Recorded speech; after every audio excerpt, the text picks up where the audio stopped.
ever get the feeling that like if you could just peek inside someone else's mind, be like the ultimate cheat sheet to life? Totally. Well, that's kind of what we're doing today. Yeah. We're cracking open the personal journal Yeah. of an emperor, no less. And not just any emperor. To see if we can't uncover some secrets to, you know, living a good life. We're talking Marcus Aurelius here. Exactly. The ruler of Rome at like the most powerful man in the world, basically. The peak of its power. Right. And what's he doing with his spare time? Yeah. He's jotting down notes. I know. On how to be a better person. It's wild to me that we can still like connect with this guy. I know. It's incredible. Across thousands of years. Thousands of years, yeah. But we're diving into, specifically, book 6 of his meditations. Okay. Which is where it's at. It's like jam-packed with Stoic wisdom. It's like Stoicism 101. It really is. But the thing is, these aren't just like dusty old ideas. Aurelius, he was dealing with stuff that feels like surprisingly modern. Totally. Leading with like tons of pressure. Oh, yeah. Dealing with difficult people, just trying to find meaning in a world that felt... a world that's falling apart around him. Chaotic, yeah. So I was really struck by his perspective on human nature in these passages. Okay. Like, take excerpt 25, for example. Yeah. He basically argues that, like, everyone acts based on what they think is good, even when they're totally wrong. Yeah, it's like a cornerstone of Stoic thought, right? It's about understanding rather than just like rushing to judgment. Yeah. He's not saying that bad behavior is okay. Right. But he is suggesting that there's a more compassionate approach. Okay. So instead of just like reacting with anger, we should aim to like teach and guide. It's like he's saying, like, put down the pitchfork. Right. There's probably more to the story. Exactly. But then he takes it even further in excerpt 26 with this whole idea that death is actually a release from life's burdens. Yeah. Which, I don't know about you, but that sounds a little intense to me. It can sound a little dark on the surface, but it's actually about appreciating what you have right now. Like the present moment, Aurelius wants us to ask ourselves, are we so busy worrying about the past, stressing about the future, that we're missing out on actually living? That really hits home for me. Yeah. It's so easy to get caught in this, like, what if spiral. Totally. And just completely miss what's right in front of us. It's like we're living in our heads. Yes. Instead of, like, actually experiencing life. Exactly. And that's where Stoicism, I think, gets really practical. It's about acknowledging that, like, we can't control everything that happens to us, but we can control how we think and how we react. So how do we actually do that? Well, that's the million-dollar question, isn't it? It is, because Aurelius does give us a kind of blueprint in excerpt 27. He does. He lays out these virtues that are still so relevant today. Like what? Simplicity. Okay. Sincerity, justice, kindness, resilience. It's like a recipe for like inner strength. Yes. Right, being grounded in like who you are no matter what's going on around you. Like a rock. Yeah. Just like solid. Amidst the chaos. And you know what a key ingredient in that recipe is? What's that? Consistent effort. Okay. Aurelius really believed that embodying these virtues, it's not like a one-time thing. It's lifelong. It's a practice. It's a practice. Yeah. It's a journey of like self-reflection and growth. Which is where I think role models come in, right? Oh, absolutely. Because Aurelius was really big on learning from others. He was. Who embody these virtues. Yeah. And in excerpt 28, he spends a lot of time. He does. Praising his adoptive father, Antoninus Pius. Yeah, he really admired him. And it's so interesting to see what qualities he picks out. What does he see in this guy? Right. Like Pius's commitment to reason. Okay. Even when things were crazy. Yeah. His sense of justice, like it never wavered. It's like he's using these qualities as a practical guide for his own life. Yeah, it's like, hey, if he can do it, maybe I can too. Exactly. But then he takes this fascinating turn in excerpt 29. Oh. And starts talking about, of all things, dreams. Okay. It's like he went from like dad admiration straight into like full-on philosophy mode. Right. So where's he going with this? Well, this is where he dives into this whole Stoic concept of perception versus reality. Okay. He's using this dream metaphor to urge us to question our assumptions. Okay. To really look at what we believe. Because sometimes what we think is real is actually just as fleeting as a dream. So just like we wake up. Right. and realized that dream wasn't real, we need to like apply that same logic to our waking lives. Exactly. Yeah. Exactly. To our own minds, our thoughts, our reactions. That's what we can control. Yeah, that's our domain. Exactly. Even when it feels like everything else is completely out of control. Right. But it's funny, though, because it's one thing to, like, say it. Right. But it's another thing to actually live it.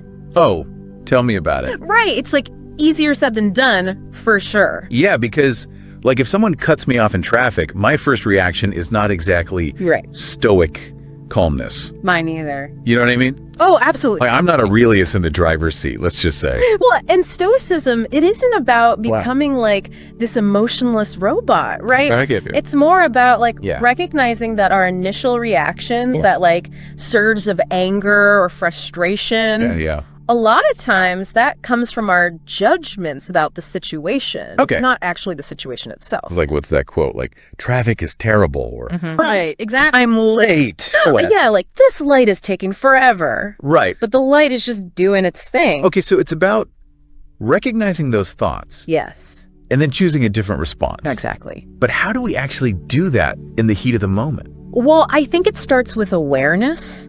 Just noticing those reactions without judgment, you know, just like, okay, I'm feeling angry right now. Yeah. And when you do that, when you simply notice it, you create this little gap. Like a little breathing room. Yes. A little space between the event and your reaction to it. Okay. And in that gap, in that pause, that's where we have the power to choose. Instead of just like getting swept away by that initial wave of emotion. Exactly. Like road rage. Yes, laughs. Okay, so we can't always control what happens to us. Right, like life is gonna life. It is. But we get to decide how we interpret and respond to it. So that's where we find the freedom. That's where we find true freedom. A sense of peace that isn't dependent on our circumstances. It's almost like we become like the eye of the hurricane. You know, I love it. There's all this chaos swirling around. Right. But we find that like calm, centered place. Yes.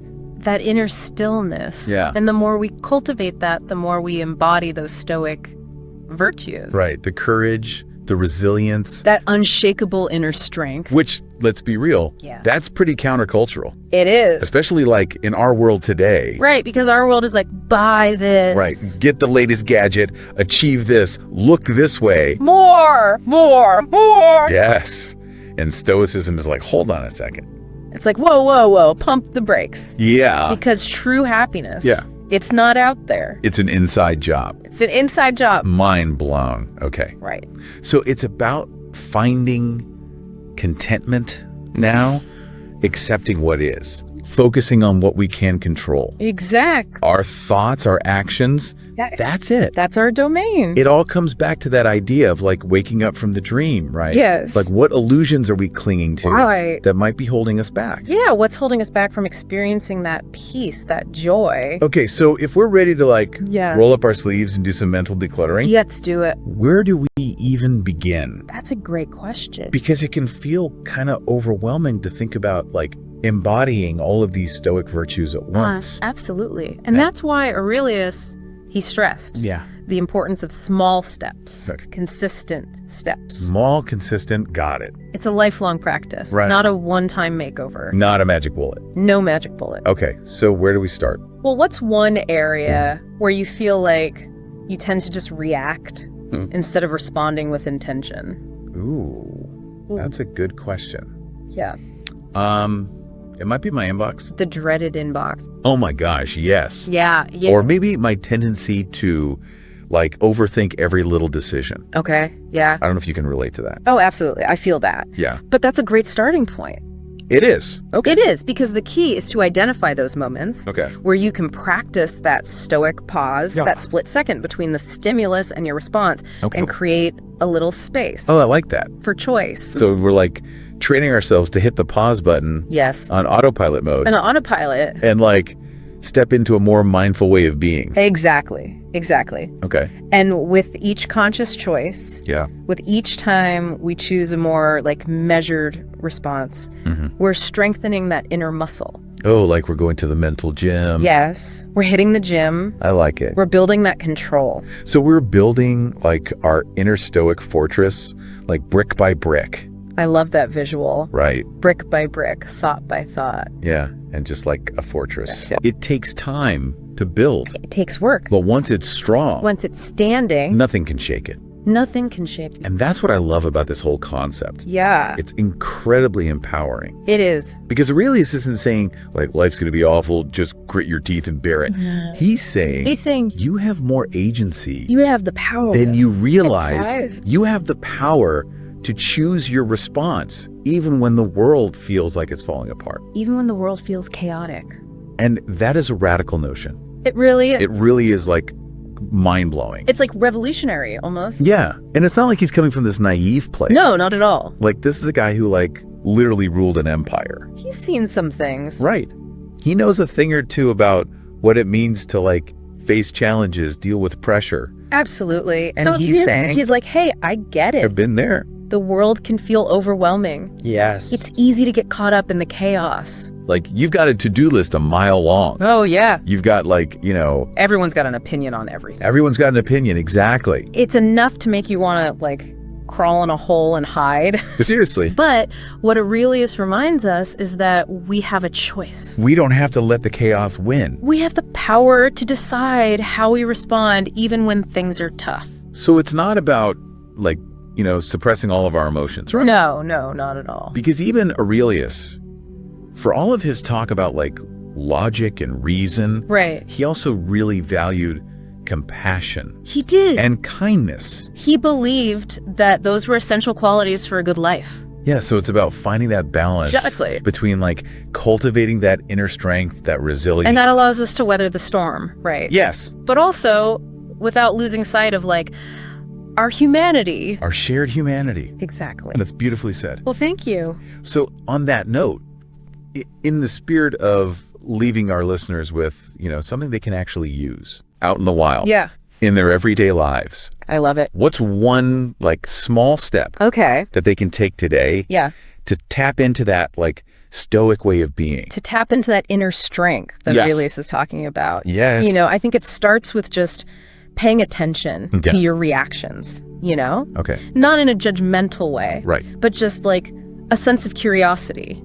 Oh, okay. So when something happens, it could be something small, it could be something big. Right. Just notice that gap between the event and your response. Okay. And ask yourself, how am I choosing to react in this moment? Okay, how am I choosing? What would a wiser, more intentional response look like? Ooh, I like that. A wiser, more intentional response. Yeah, because it's about, like you were saying earlier, hitting that pause button. On autopilot. Yes, stepping out of autopilot. Yeah. And into a more conscious way of being. Into the driver's seat. Exactly. And I think as we do that, you know, one choice at a time, we start to create this ripple effect. Oh, I like that. That not only impacts our own lives, but also the lives of the people around us. So it's like we become a force for good. We become a force for good, just like Marcus Aurelius. I love it. And on that note, I think we'll leave our listeners to continue on their own Stoic journeys. To keep exploring. Keep exploring. Keep learning. Keep learning. And as always, keep diving deep. Dive deep, my friends.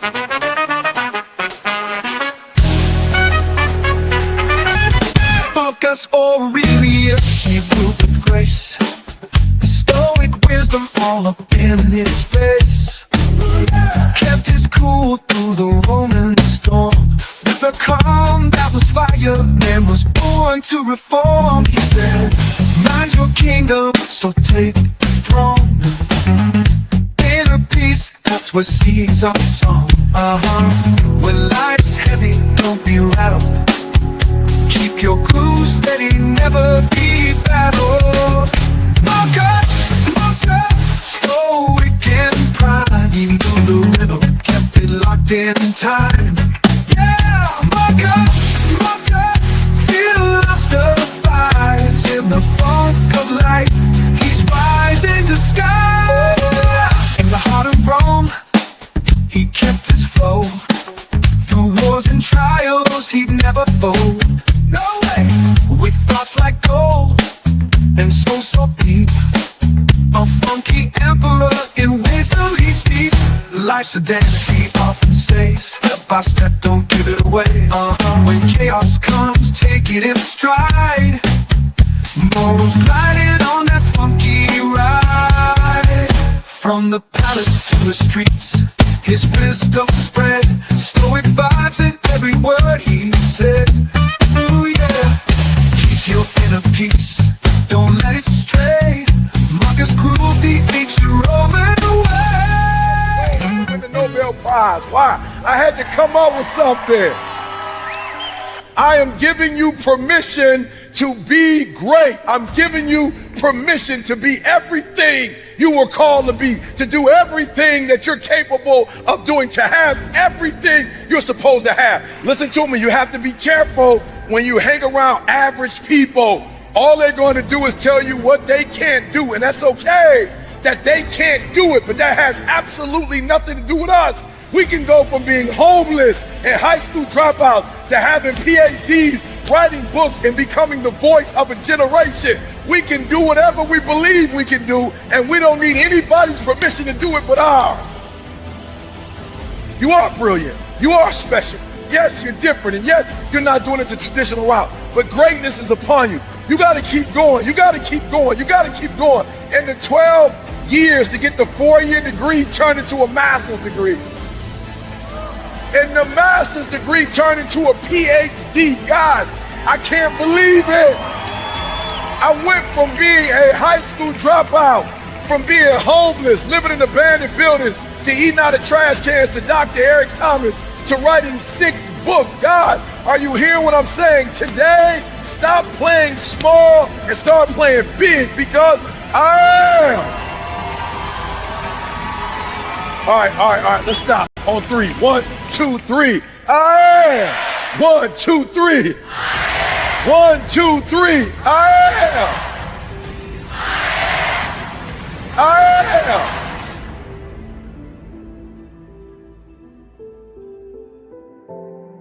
am. Listen to me. I was literally homeless. I was coming to church, not really taking showers. I wasn't brushing my teeth. And this guy looked at me and said, "You need..." Do not let the shadows of your past darken the doorstep of your future.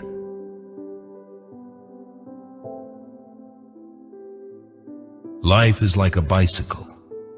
To keep your balance, you must keep moving.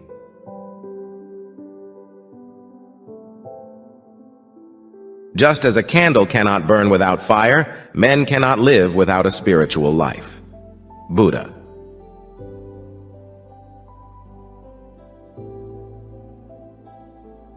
It never ends.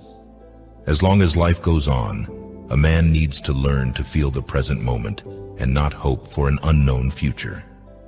The challenge is to tussle, play, and make love with the present moment.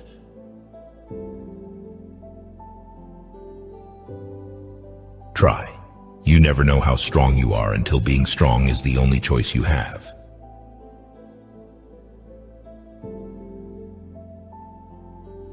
Guarding knowledge is not a good way to understand. Understanding means to throw away your knowledge. Thich Nhat Hanh.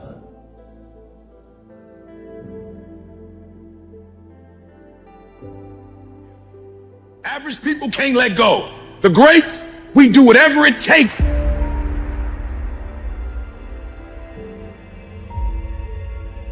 Those who have a why can bear almost any how. How did I become number 1 in the world? Found out my wife had multiple sclerosis. They told my wife, listen to me, y'all. My wife's so beast mode. They told my wife she had MS and she was like, bet. Then they told her she had to quit her job. A tear came out of her. The doctor said, you don't have insurance? She said, yeah, I got insurance. She looking at her like, why are you crying if you got insurance? My wife's identity is in her waking up and working every day. She went to school to be a registered nurse. She went to school to do breast and cervical cancer. She didn't want to be at home. She didn't want to be no home wife. She literally went to school to be a nurse. She loves her job. But when they told her she had to quit, my wife was like, I don't know what I'm gonna do. I said, how much you make? She told me 5,000. I said, 5,000 times 12 is how much? 60 times 30 years, how much? 1.8 million. I woke up every day hunting 1.8 million. I'm number 1 in the world, not because I'm a better speaker.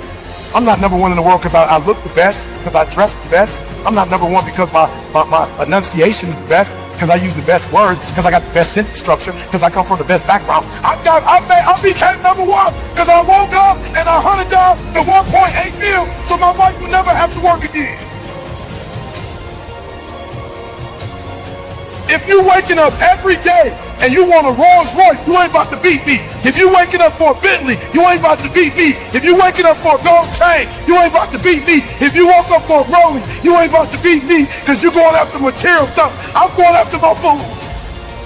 I'm going after my baby. I'm going after my high school sweetheart. I'm going after my kids so they can see their mom. When we say then that pleasure is the end and aim, we do not mean the pleasures of the prodigal or the pleasures of sensuality, as we are understood to do by some through ignorance, prejudice, or willful misrepresentation. By pleasure we mean the absence of pain in the body and of trouble in the soul. It is not an unbroken succession of drinking bouts and of revelry, not sexual lust, not the enjoyment of the fish and other delicacies of a luxurious table, which produce a pleasant life. It is sober reasoning, searching out the grounds of every choice and avoidance, and banishing those beliefs through which the greatest tumults take possession of the soul. Of all this, the beginning and the greatest good is wisdom. Therefore, wisdom is a more precious thing even than philosophy. From it spring all the other virtues, for it teaches that we cannot live pleasantly without living wisely, honorably, and justly, nor live wisely, honorably, and justly without living pleasantly. For the virtues have grown into one with a pleasant life, and a pleasant life is inseparable from them. Who then is superior in your judgment to such a man? He holds a holy belief concerning the gods, and is altogether free from the fear of death. He has diligently considered the end fixed by nature, and understands how easily the limit of good things can be reached and attained, and how either the duration or the intensity of evils is but slight. Fate, which some introduce as sovereign over all things, he scorns, affirming rather that some things happen of necessity, others by chance, others through our own agency. For he sees that necessity destroys responsibility and that chance is inconstant, whereas our own actions are autonomous, and it is to them that praise and blame naturally attach. It were better indeed to accept the legends of the gods than to bow beneath that yoke of destiny which the natural philosophers have imposed. The one holds out some faint hope that we may escape if we honor the gods, while the necessity of the naturalists is deaf to all entreaties. Nor does he hold chance to be a god, as the world in general does. For in the acts of a god there is no disorder, nor to be a cause, though an uncertain one. For he believes that no good or evil is dispensed by chance to men so as to make life happy, though it supplies the starting point of great good and great evil. He believes that the misfortune of the wise is better than the prosperity of the fool. It is better, in short, that what is well judged in action should not owe its successful issue to the aid of chance. Exercise yourself in these and related precepts day and night, both by yourself and with one who is like-minded. Then never, either in waking or in dream, will you be disturbed, but will live as a god among men. For man loses all semblance of mortality by living in the midst of immortal blessings. One step at a time, a stumble may prevent a fall.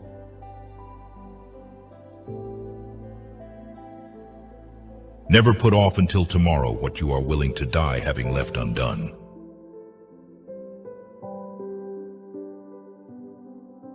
Knowledge is the food of the soul. Republic Plato emphasizes the nourishing power of learning and how knowledge can elevate our minds and lead us towards a fulfilling life.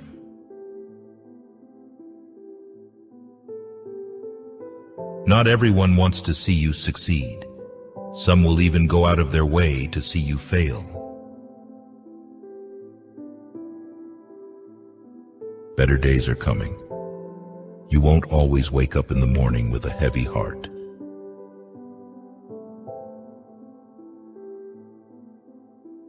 If you change the way you look at things, the things you look at change. Wayne Dyer.